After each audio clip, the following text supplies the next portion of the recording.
The Man with Two Faces, a Victorian Tale.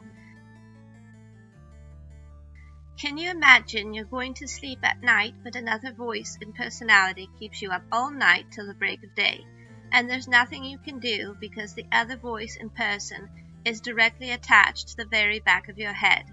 This is a terrifying reality or nightmare that Edward Mordrake endured in his short but tragic life. Edward was a Victorian gentleman said to have been born with his identical twin's face attached parasitically to the back of his skull. His parasitic twin had a grotesque and malformed face that would drool and sneer and mumble ghastly things that only he could hear. Because his twin had no body of its own and was confined to stay at the back of his head, a bit like Lord Voldemort on Professor Quirrell's head in Harry Potter 1, this twin carried great resentment towards Edward.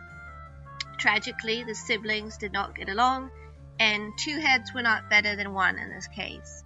While Edward had a fully developed face and body, was said to even be a handsome, talented young man, his twin had only a malformed, smaller face, relegated to only a small area at the back of his head. It's unclear if the twin had a brain of its own or they shared brains within one skull, but this is truly a case of unhappy sibling rivalry. The grotesque twin's face is said to have taken great pleasure and laughed whenever Edward was sad and gotten angry whenever Edward was happy. Why does this sound like a sibling of mine? Anyways, I'm sorry. I shouldn't laugh at this story. I don't know. I'm hoping it's made up, though, the story.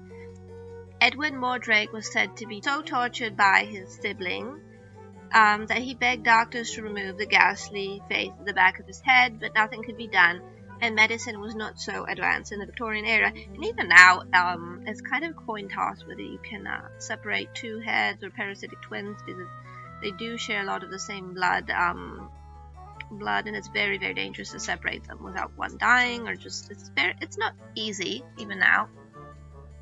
Anyways, nowadays such a case is classified as craniopagus parasiticus, an exceedingly rare form of twins where one twin only has a parasitic head attached to the fully developed twin.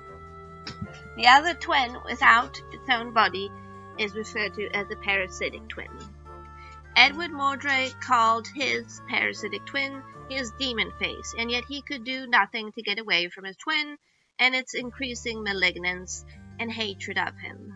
The other twin often kept him up all night, whispering awful things about hell and all manner of grotesque topics deliberately to disturb him and prevent him from having a quiet night's rest.